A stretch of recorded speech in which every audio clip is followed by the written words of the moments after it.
Afternoon, everybody. Happy Friday. I know you've all seen my statement on the additional troops that will be going to Iraq to assist in training, advising, and assist missions. And I'm happy to take further questions on that, so I'm not going to reread my statement for you. However, there is some Ebola information that I'd like to put out this afternoon as well, and then I'm sure we'll dive into whatever's on your minds. First, the Department of Defense issued issued supplemental civilian employee medical care guidance today for those employed to Ebola outbreak areas. Those employees deployed in support of Operation United Assistance who become ill, contract diseases, or are injured are authorized to receive medical care at a military treatment facility at no cost to the civilian employee. Additionally, those treated in theater will continue to be eligible for care in a military treatment facility or civilian medical facility upon their return at no cost to the employee. Second, as directed by Secretary Hagel, the Chairman of the Joint Chiefs of Staff issued guidance today for the implementation of a 21-day controlled monitoring period. This was the implementation guidance that he asked the chiefs to come back and put into place while we continue to assess the efficacy of this controlled monitoring. This policy applies to all military services that are contributing personnel to the fight against Ebola at its source. In addition to providing guidance for how controlled monitoring will occur, the policy states which installations have been approved as controlled monitoring sites, and they are Fort Bliss, El Paso, Texas; Joint Base Langley Eustis in Hampton, Virginia; Fort Hood in Killeen, Texas; Fort Bragg, Fayetteville, North Carolina; Joint Base Lewis McChord out in Washington; and then overseas, the U.S. Army Garrison in Baumholder, Germany, and the U.S. Army Garrison at Caserma del Dean, Vicenza, Italy. Selection criteria for these installations included proximity to medical facilities capable of treating Ebola and the ability to conduct twice daily temperature checks, medical screenings, and to control movement and access. Third and last, General Chuck Jacoby, the commander of U.S. Northern Command, has requested 30 additional personnel be identified and trained in order to provide backup capability to our existing 30-person Ebola medical support team. This request is currently being sourced, and we expect these 30 personnel will come from each of the services. I want to stress that this is not being driven by an anticipation of additional need, and it is not a second team per se, but it's rather an effort to establish an additional cadre of personnel that would be given the same specialized treatment as the training as the first group we trained last month, training that focuses on helping them train civilian medical professionals on the proper use of personal protective equipment while assisting with patient care. This additional group will begin their training in San Antonio around November 17th. And with that, we'll take questions. Justin. Thanks, Admiral. For the purpose of television here, it would actually be helpful if you did have a brief statement on what you've announced today in your paper statement and what the Pentagon has decided to do with regard to these troops and why. Sure. The Commander-in-Chief has authorized Secretary of Defense Chuck Hagel to deploy to Iraq up to 1,500 additional U.S. personnel over the coming months in a non-combat role to expand our advise and assist mission and initiate a comprehensive training effort for Iraqi forces. Secretary Hagel made this recommendation to the President based on the request of the government of Iraq, U.S. Central Command's assessment of Iraqi units, the progress Iraqi security forces have made in the field, and in concert with the development of a coalition campaign plan to defend key areas and go on the offensive against ISIL. U.S. Central Command will establish 2 expeditionary advise and assist operation centers in locations outside of Baghdad and Erbil to provide support for the Iraqis at the brigade headquarters level and above. These centers will be supported by an appropriate array of force protection capabilities. U.S. Central Command will establish several sites across Iraq that will accommodate the training of 12 Iraqi brigades, specifically 9 Iraqi Army and 3 Peshmerga brigades. These sites will be located in northern, western, and southern Iraq. Coalition partners will join U.S. personnel at these locations to help build Iraqi capacity and capability. The training will be funded through the request for an Iraqi Train and Equip Fund that the administration will submit to Congress as well as from the government of Iraq. Over the coming weeks, as we finalize the training site locations, the United States will work with coalition members to determine how many U.S. and coalition personnel will be required at each location for the training effort. Ultimately, these Iraqi forces, when fully trained, will enable Iraq to better defend its citizens, its borders, and its interest against the threat of ISIL, and it is perfectly in keeping with the mission that we've been assigned there to assist the ISF and Peshmerga forces, again, as they improve their capability against ISIL. Thank you for doing that. You're welcome. It is helpful. Last here to week, help. General Dempsey said, he hinted at this need, and he said the precondition for that is that the government of Iraq is willing to arm the tribes in Anbar. Do you have any assurances that the government of Iraq is going to work closely with these Sunni tribes and arm them? And is part of this plan to arm them yourselves or pay them or do anything akin to the awakening, the previous strategy? Through the Iraqi Train and Equip Fund, the department has requested funding to provide training to tribes that are operating under the auspices of the Iraqi Ministry of Defense. Ultimately, we expect that we'll be able to conduct some of that training at the same locations where we will train Iraqi Army and Peshmerga brigades. I would also add that Prime Minister Abadi has made it very clear that he intends to continue outreach with the Sunni tribes. He was out in Anbar very recently doing exactly that. He's encouraged his Iraqi security force leadership to do the same, to continue that outreach. And we've, while I can't put a fine point on exactly what all that cooperation will look like, we certainly, as I said at the outset of my answer, expect that there will be a role for Sunni tribes in this effort. Phil? Admiral, can you tell us when the Iraqi government made this request for this additional deployment of troops? I don't have an exact time and date on that, Phil. This is something that's been in discussion for several weeks, though. On another question, has Secretary Hagel committed to staying for the final 2 years of the Obama administration? The Secretary is fully committed to his job as Defense Secretary and leading this department, and he looks forward to doing that for the remainder. How this time, this training will be different than 10 years ago. U.S. trained thousands of Iraqis, but they ran away. Well, they didn't all run away. And, yeah, we did spend a lot of money and effort training the Iraqi Army. And when we left in 2011, we left them capable and competent to the threat that they faced. That opportunity they were given, the skills that they were provided, the leadership that they had were squandered by the Maliki government over the last three and a half years. They weren't properly led. They weren't properly resourced. They weren't kept properly trained. And that led, that and a lack of will, both political and military will at the top in some units, led to their disillusion in the face of ISIL earlier in the summer. So we saw 4 or 5 divisions, and I think it was a surprise to us that they folded as quickly as they did, but not every one of them did. Not every division in the Iraqi Army turned and ran. And even before, I mean, we're talking about just getting this stood up. As we speak today, they are very much on the go after ISIL throughout the country, to include Anbar province. So they are making gains. It is slow. It is not steady every day, but they are making gains, and they are fighting back. So this time you'll have better teachers and better students? It's a completely different situation than it was then. First, we're going in at the request of the Iraqi government. We're wanted there.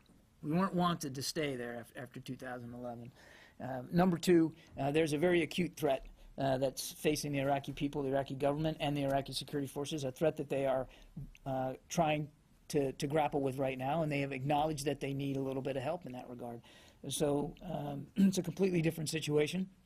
And we're confident that if we get the funding that we're requesting from Congress, that we'll be able to make significant progress in this regard. The other thing I'd add is one of the reasons why we think this is a good idea right now is because the Iraqi security forces have stiffened their spine and have gone on the offense and have shown that they've got good capabilities. But there's gaps. There's gaps in some of those capabilities, some of the enabling functions that they need a little help with and advice. And again, that's what we're going to provide. And finally, just on the record, are you asking any other country like India to join in this fight now? That's a great question, and I meant to say that in my answer to you, and I didn't. There are several other coalition partner nations that have agreed to contribute to the Train, Advise, and Assist mission. In fact, literally within just the last 30 minutes or so, the Secretary wrapped up a meeting with his counterpart from Denmark, and the Danes have agreed to provide 120 trainers to this effort.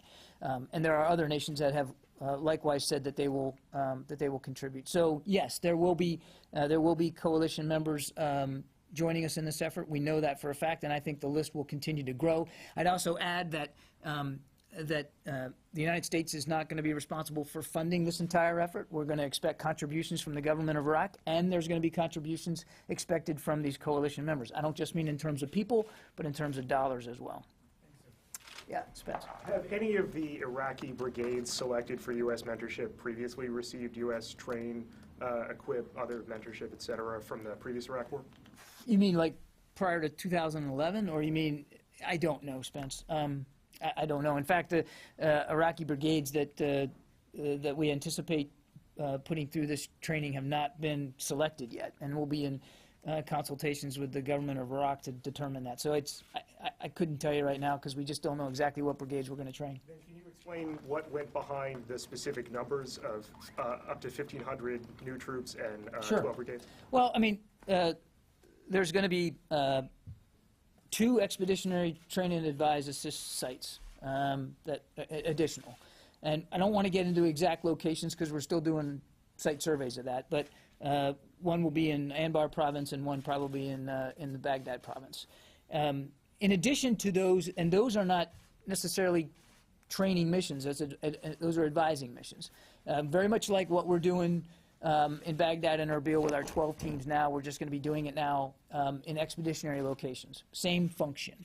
In addition to that, there will be several sites, and I can't give you an exact number, but somewhere around 4 to 5, what we call building partner capacity sites. These will be more hands-on training. And again, the sites are still being sites are still being surveyed. In those locations, that's much more hands-on training. So the 1,500, less than half of them will be dedicated to the advise and assist mission. And of that number, and it's around 630 or so, it's important to remember that a good chunk of that will be enablers for the advisors, logistics, command and control, intelligence support for them. So not all of the 630 or so are going to be technically advising. There'll be some support. The remainder of the number, which is I guess about 870, something like that, they'll be dedicated to this building partner capacity mission, to the hands-on training. And I want to add that right now, just in terms of contributions that we know we're going to secure from some other nations, we're talking well over 700 additional trainers will come from foreign governments and foreign partners. Does that answer your question? So it's broken down. It's broken down by a little less than half the number dedicated to advise and assist, the rest of the number dedicated to this building partnership capacity and the training mission. Sure, but is there a reason why it's up to 1,500, not say up to 5,000, not up to another? Well, as we looked at potential sites and areas that we could do this at, I mean, you have to look at infrastructure that's there, facility, the ability to actually house people, and then you have to look at the throughput. And you want to get 12 brigades trained, 9 Iraqi, 3 PESH. There's going to be mixed skills and capabilities among those. So again, this was based on best estimates about how many people we need to train, how many sites we're going to have to train them, and what the quality of those sites are. Jen. John, why is this happening now, and can you assure people that it had nothing to do with the political calendar and the election on Tuesday, that the announcement is being made this week? It's being done now, quite frankly, because the Iraqis have reached, they have demonstrated the willingness and the skill to go after ISIL. So they've reached a point where they need additional help and guidance, particularly in areas like Anbar. So as we said, that's one of the reasons why some of this advising mission will take place in Anbar. So A, they've reached a certain point. B, it's at the request of the government of Iraq. What really drove this was Prime Minister Abadi saying, I need this extra help and I want this extra help. I welcome this help inside my country. That's really what drove this, was a request from the government of Iraq. And then General Austin's assessment that this would be beneficial to the overarching goals inside Iraq. So it was not... There was no political angle to the timing here. It was really driven by a request from the government of Iraq and General Austin's assessment. about having this being the right thing to do. And I would add that was an assessment supported by not only Chairman Dempsey, but of course the Secretary, who formally made this recommendation to the President, that this was not only the right thing to do, but it was the right time to do it, based on where we are in the campaign. And again, Jen, I mean, you don't have to go very far back in time to, Chairman Dempsey alluded to this at a press conference right here in this room not long ago, a couple of weeks ago. So this was something that had been brewing for several weeks. Helene? When exactly did the Secretary make their recommendation to the President? I couldn't give you an exact day, Helene. I mean, this recommendation from the Secretary, I would say it went over this week. But I couldn't give you an exact day this week. I don't know if it was precisely before Tuesday. It was earlier this week. I know that. Yes, ma'am. What's the requirement to go to Iraq at this moment as a trainer? Did they go before, or are there going to be new people going to the country? These are going to be additional. So we have about 1,400 or so in Iraq right now, and this would be an additional up to, I don't want to stress that, up to 1,500. Doesn't mean that they're going to get to 1,500. But the authorization that we're asking for is up to 1,500, or the authorization that we've been given by the Commander-in-Chief. And these will be additional personnel, and they would be, as I answered to Spence, broken down into two buckets, right? The advise and assist bucket and the training bucket. Yep. John, Yes. how long will it take to get these up to 1,500? They'll start flowing in. Some of them will start flowing in as soon as this month. It's going to take for the building partner capacity, the training. It's going to take us probably a couple of months, 2 to 3 months, to get the sites prepared and the regimen started. And then the training itself, we anticipate the training regimen itself to take between 6 and 7 months. 6 to 7 months? 6 to 7 months. To complete the training, yes. Now, David, that doesn't mean they're all going to, with a shotgun start, they're all going to start training on the same day. But roughly the training regimen will be set for 6 to 7 months in length. This is the better part of a year. Well, if between 8 and 10 months, total, depending on, again, how long it takes to get the sites prepared and the curriculum set and trainers in place. I mean, it's going to, it's going to take us a little bit of time to get the personnel inside Iraq. I mean, we can move quickly, but it is, it's going to take some weeks to get them all there. When you say that within these numbers there will be additional enablers to include force protection. Right. More combat power is going to be going into Iraq, more Apaches, more...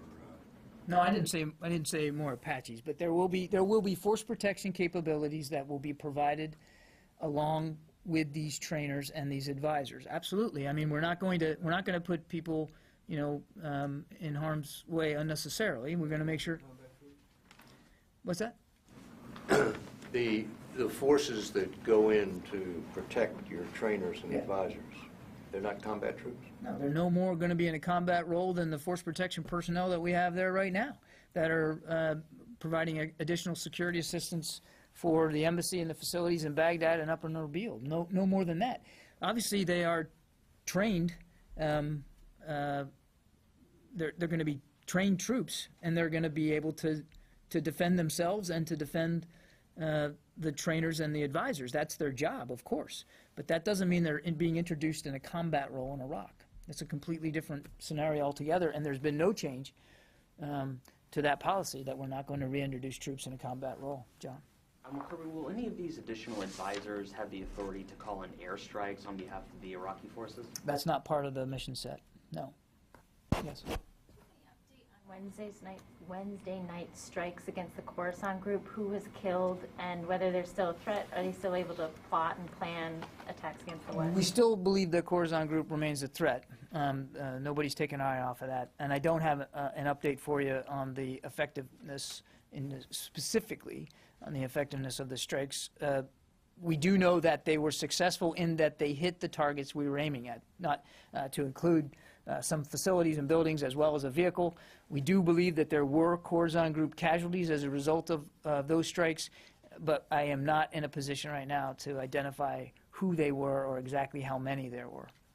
Could you explain explain how the Pentagon differentiates between Khorasan Group, Al-Qaeda, and Nusra Front? There's some skepticism about the use of terms and whether they're sort of one and the same, and can you hit one without the other? Well, they don't have identification cards, and I mean, we recognize that. But the Khorasan Group, we've been watching for some time. They are, as you know, an offshoot of Al-Qaeda, a very violent, very capable offshoot, small, but very lethal. And I can't say with any specificity what one member how that member may associate himself, and sometimes, and their loyalties fluctuate over time. What I can tell you is that the strikes we took were aimed at the Khorasan Group and Khorasan Group members. Yeah, Christina. Thanks. Several questions. Your statement earlier said the troops, the 1,500, were going in concert with an offensive against ISIS in Iraq. Does that mean the offensive would not start until 6 or 7 months when the Iraqi forces are trained up?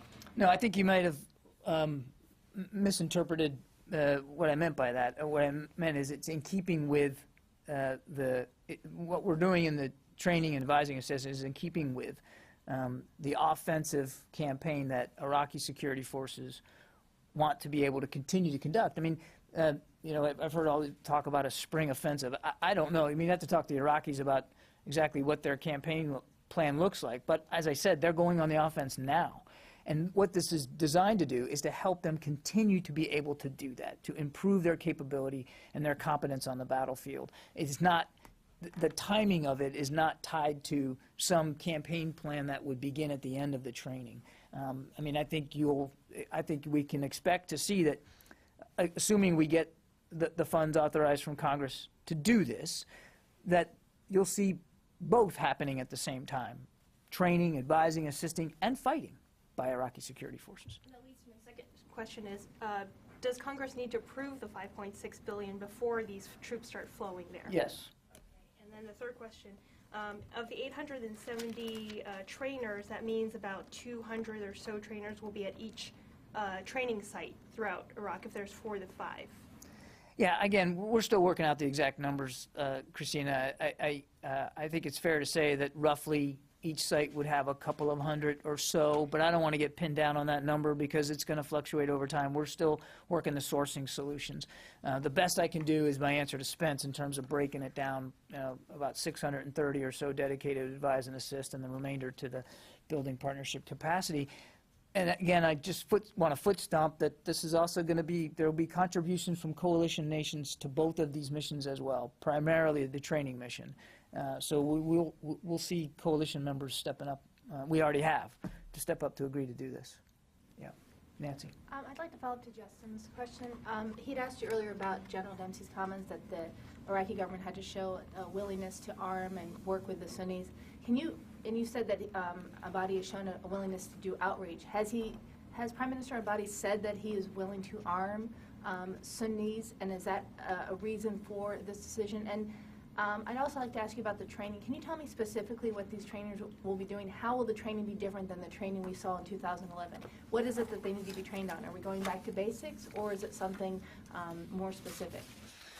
On your first question, Nancy, I don't know. I don't know if Prime Minister Abadi has said specifically that he's willing to arm them. What we do know and what he has demonstrated is his willingness to reach out to them and to be inclusive of them and their concerns. And as I said in my answer to Justin, we do expect that there will likely be a role for Sunni tribesmen in this training effort. We've got more work to do in that regard. On what they're going to be trained to do, I mean, it's going to be helping them with command and control.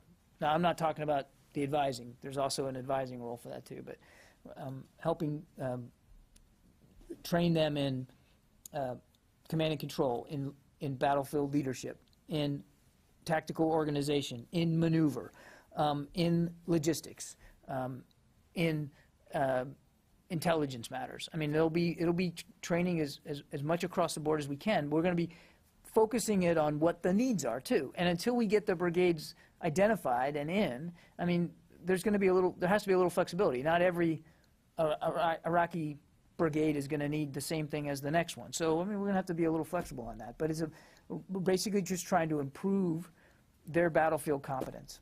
But these are all things that you were training them on for upwards of a decade. Yeah. Are you saying that Prime Minister Maliki's leadership led to a degradation down to the most basic level of how the Army functions? Yeah, in some divisions, that's exactly what I'm saying. And we have been saying that. And a few hundred troops can remedy that?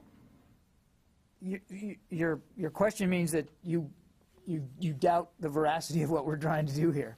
I mean, Just asking if with 170,000 plus that proved to be a problem. no, You're you going weren't back just to the asking. same- You were basically saying you don't think it's enough. We believe that for the numbers we're talking about training at the request, and this is important, of the Iraqi government. This is what they've asked us to do and the need that they have expressed. The requirement is coming from them, not from us. Based on that requirement, we believe that this is an appropriate number of troops to devote to the mission. Absolutely. We wouldn't, if we didn't believe that this was the right number, we wouldn't have submitted it. Can I just follow up Sure. on her question? Are they paying for it? Why is the U.S. paying for it if they request Yeah, it? no, I said this at the outset. There will be contingent on this authorization. There needs to be a commitment from Iraq to pay a portion of the funds to support the training and the advising and the assisting. And as well, there will be an expectation that coalition members also fund. So we're looking for coalition members not just to send trainers and expertise, but also to help fund. And I think I answered that before. There will be a component of this that requires and demands Iraqi funds dedicated to it. So it won't all be U.S. funded. Yeah, back in the back there, Andrew. Did you say that there might be a role for the Sunni tribes to train in these U.S.-run training facilities? I mean, are you describing a scenario where, and did the president authorize a situation where U.S. service members would be training like irregular Sunni units? What I said was we're going to look at that, and that there very well may be a role for Sunni tribesmen in this process. We're still working our way through that, Andrew. I don't have anything more detailed than that for you.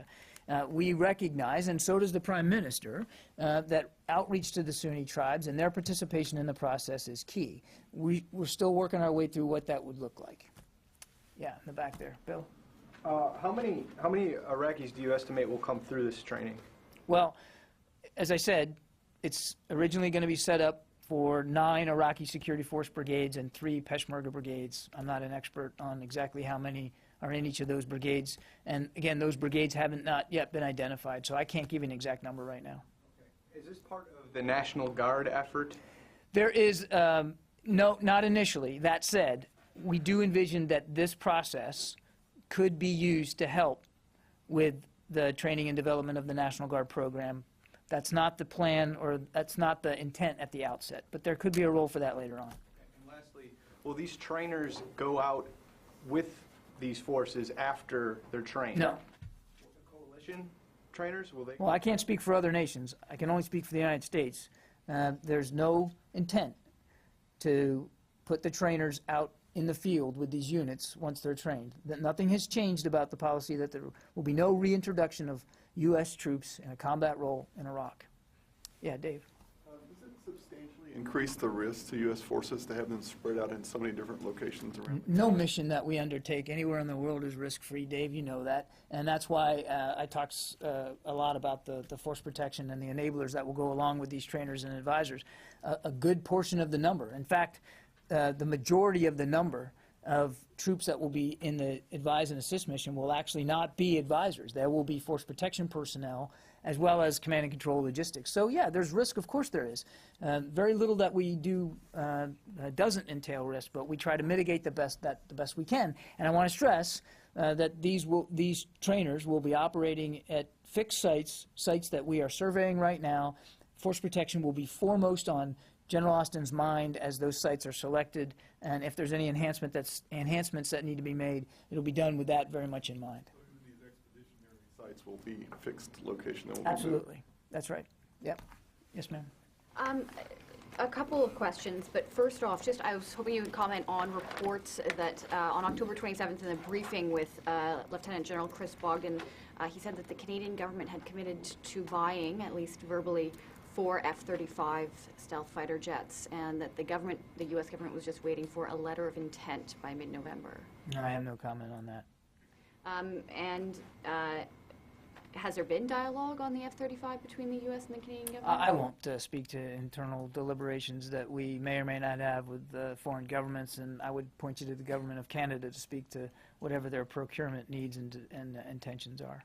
And on the topic at hand, just in terms of the coalition partners, has Canada been among those talking about a potential increase? Well, I won't. Again, I could speak for Denmark today just because we met with them today and secured their permission for me to actually talk about the commitment that they were willing to make. But I wouldn't speak for other countries. Obviously, Canada's involved here. They've been helping on the humanitarian side. They are now flying airstrikes over Iraq. Very, very capable, effective military. We're glad to have them on board. As for this particular mission set, I would again let the Canadian government speak for itself. And lastly, though, is there on your part an ask out to all coalition partners, including We have approached many coalition partners, especially those that we know have skills in this kind of training, and tried to solicit their interest in it. But ultimately, as we've said all along, this has got to be something that each country has to agree to do on their own or not to do on their own, and those are their decisions to make. We're not trying to force people into it or anything like that, but we certainly are encouraging those members that we know have the skills and the capabilities to contribute to do so. Maggie? You said that coalition allies will be sending several hundred additional trainers to Iraq. But that number didn't really make sense to me because that's pretty much what the Pentagon is going to be sending over there. Are you saying 700 plus what the Pentagon's sending? Yes, that's what I meant. Okay. And have Operation Inherent Resolve allies agreed on a cap for, like, this much and no more? Not that I'm aware of, but again, you have to speak to every individual nation about what they're willing to contribute or what they're not willing to contribute. Okay, you said that there's going to be 12 brigades for the Pentagon. The Pentagon's going to be training 12 brigades. No, 12 total. As I said at the outset, coalition members will be assisting us in this training. 12 total. 12 total, and that's with all of the coalition members, no more. That's on top right. of that, no surprise, Britain's training some troop out there randomly in Erbil. I can only speak for the United States military, Maggie. What I can tell you on this mission is it's very much a coalition mission. So 12 brigades is the plan at these several sites that will be set up. We believe that we'll be able to have a throughput of 12 brigades. And frankly, and back to what I said before, this was what the government of Iraq requested. It's not a requirement we laid on them. It's what they've laid on us for 12. 12 total. And the trainers that will be training those 12 brigades will not just be American trainers. They will be international trainers, trainers from coalition members. As I said, Denmark has agreed to contribute, and other nations have as well. Sorry, just to push the point a little bit, the British Defense Chief said earlier this week that they were going to be sending additional advisors to Erbil. So I'm trying to figure out if that's something entirely separate or if that rolls under the whole 12 brigade thing. I'm not going to speak for every individual nation. They have to speak for themselves and what they're willing to contribute. The British have been terrific allies throughout this effort in so many different ways, but I'll let them speak for what their role will be. I don't think I can take it any farther than that. Gordon? Just back on quick Iraqi funding of this initiative. Is it fair at all to say at this juncture that the U.S. expects the Iraqis to pay the bulk of the expense of this additional training, especially given the culpability that the U.S. has been kind of throwing at the former Iraqi? The expectation is, in fact, the requirement will be that the Iraqi government contributes funding to this effort. I do not think I would characterize it as the bulk. Yeah. Thank you. This week, the Pakistani Army Chief traveled to Kabul and he has offered to train Afghan forces inside Pakistan.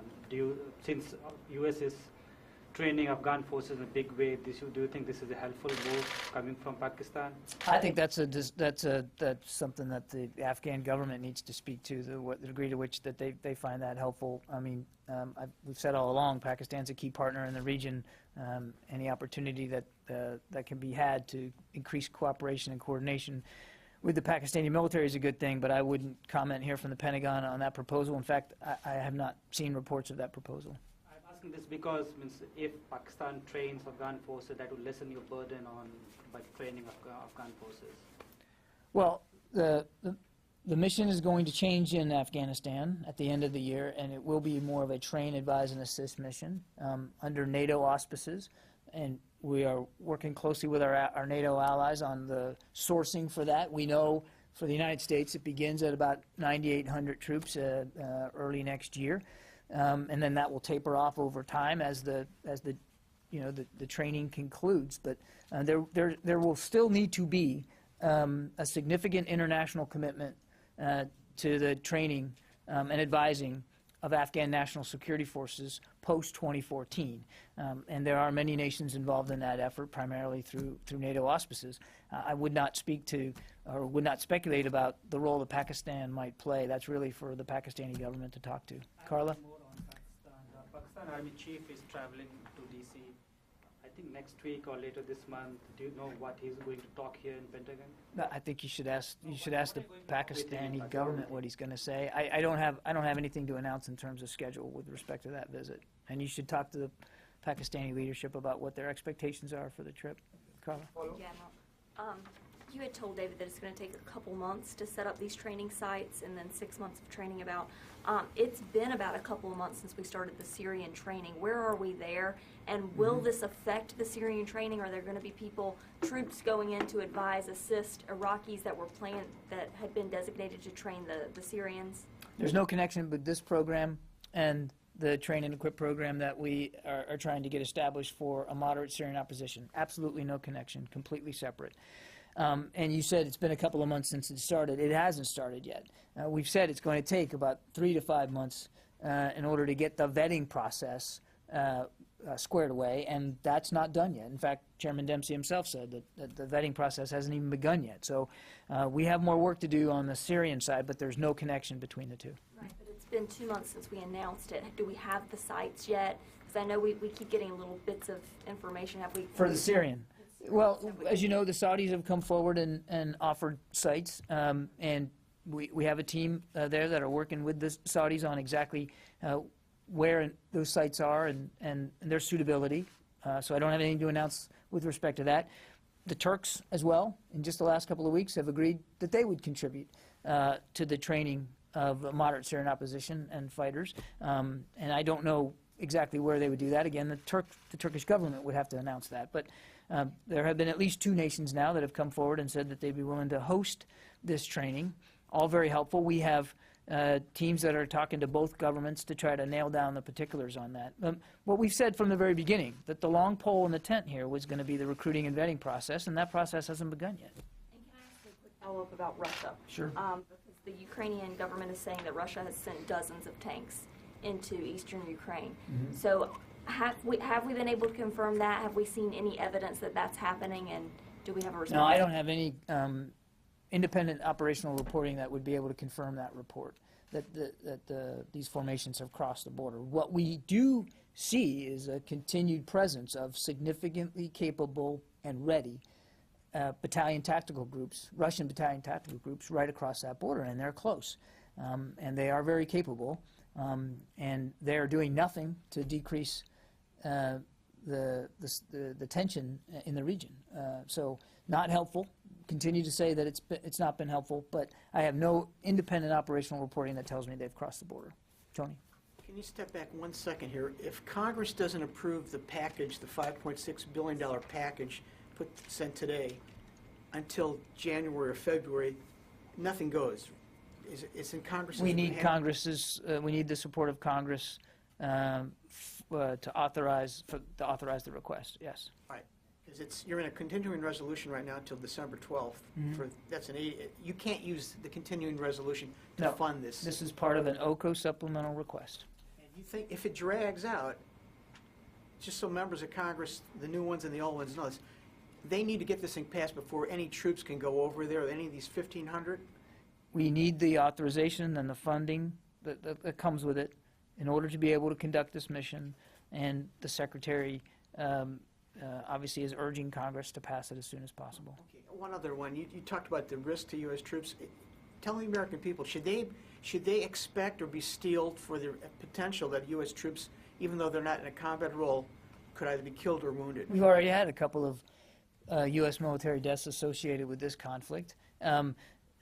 again, nothing we do is without risk, and we do the best we can to mitigate it. Obviously, the safety and security of our people are of a top priority to us, but part of being in the military means being able to assume some risk in what you're doing.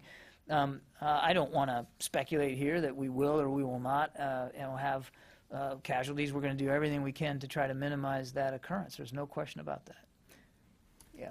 Thank you, Admiral. Just to sort of follow up on that, can you elaborate a little more on the parameters that will go into the selection of these sites? Like Anbar is the scene of a good deal of violence right now, so I'm just curious what sort of assessment of the threat environment will play in the selection of these sites, sending U.S. forces there. Yeah, there's several factors that are going in here.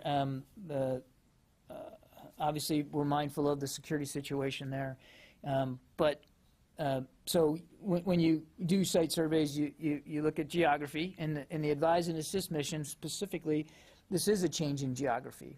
We are going to now try to put advising teams now in what we would consider expeditionary geography, which is where Iraqi security forces are taking the fight to the enemy. So again, force protection is going to be a component of site survey selection there. Facilities and the infrastructure that exists at the sites are going to matter. I mean, a lot of what your ability to actually conduct training and to assure a good throughput of trainees is going to be dependent on the actual site and its suitability. There will, one of the things that we'll look at in some of these sites is the ability to accommodate aircraft and what kind of aircraft. So there's a lot that's going to go into this. We're just now starting this process, and I don't have, again, I don't have any more detail on exactly where these are going to be. But the forces, again, will be at brigade level. They won't be going out into the... For the advisors, yes. At the same level that they are right now, brigade and division, that level. They'll stay at that. The training mission, that's the separate one. And that's actual trainers, hands-on training for Iraqi brigades. But they will be at a fixed training site, again, for which we have taken suitable force protection measures. There's a story which is watched at this moment all over the world about this interview done by the former Navy SEAL regarding the shooting of Osama bin Laden. Yeah. What's the Pentagon reaction to that? Well, our reaction is that, first of all, there's an expectation when you join that elite group of individuals, and they are elite. They are the best of the best. And they do an amazingly dangerous and complex job. And they've done it very, very well for the last 13 years. We all have enormous respect for what they do and what they've done for the United States.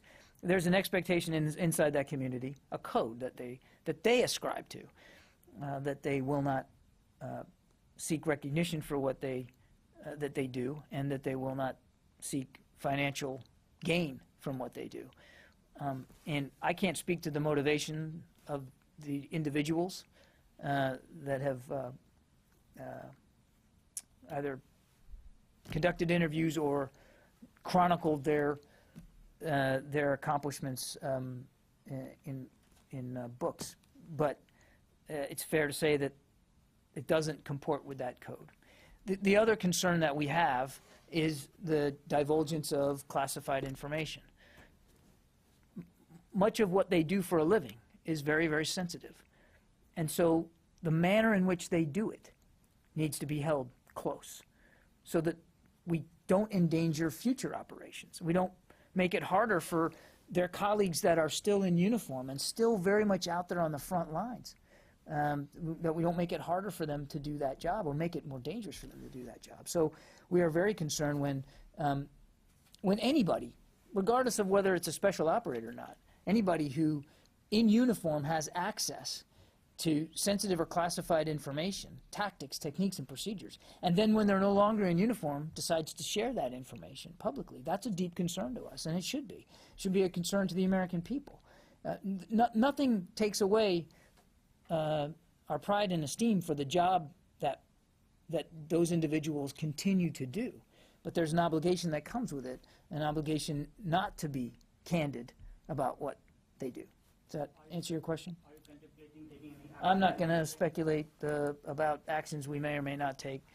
But Louis? there are two people are claiming that they shot Osama bin Laden. Which one was the original one? I just said we're not going to talk about, we don't talk about classified information or sensitive information.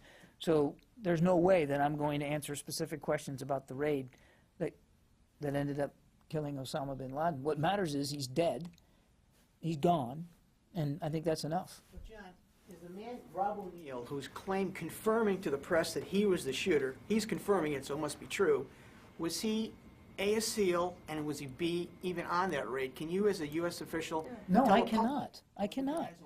or I real? cannot, because part of sensitive operations entails the identification of units and individuals that participate in them. And I am simply not going to go there. Absolutely not. Louis, last question. If I could split it up in two, please. Very brief. You're going to train 12 brigades. How many do you intend to advise and assist with this deployment? Yeah, that's all. That kind of detail's still being worked out, Louis. I don't have a good number for you on the advising mission, but what's more important about it is the terrain. They're going to be in more expeditionary geography, but I don't have a detailed number of exactly what brigade or division. And remember, it's not just brigades. I mean, the advisors are at sort of that brigade division level, and I think it fluctuates based on where you are in Baghdad or Erbil right now with those 12 teams. It's a mixed picture. And they don't just get permanently assigned to like one unit. I mean, you know, they move around. Going back to the Sunni tribes, just before we came in here, a senior administration official on a conference call spoke about the outreach to the Sunni tribes and talked about a parallel effort, a planning effort to train and equip, to organize and equip as many as 5,000 Sunni tribesmen. Is that an American planning effort or is that an Iraqi planning effort? I think it's both. I mean, I think this is something that we're again, you know, to Justin's question. I mean, I think we're working our way through that with the Iraqi government right now. So the U.S. could be planning to train. I don't want to speculate one way or the other right now, Louis, but this is something that Prime Minister Abadi has made a priority. We support him in that effort. We know, and you might remember, we were encouraging Maliki to do outreach to the Sunni tribes when that wasn't occurring. So we certainly support those efforts. The details of how that would all come about, we're just not ready to have a discussion about it right now. Thanks, everybody. Have a good weekend. See you.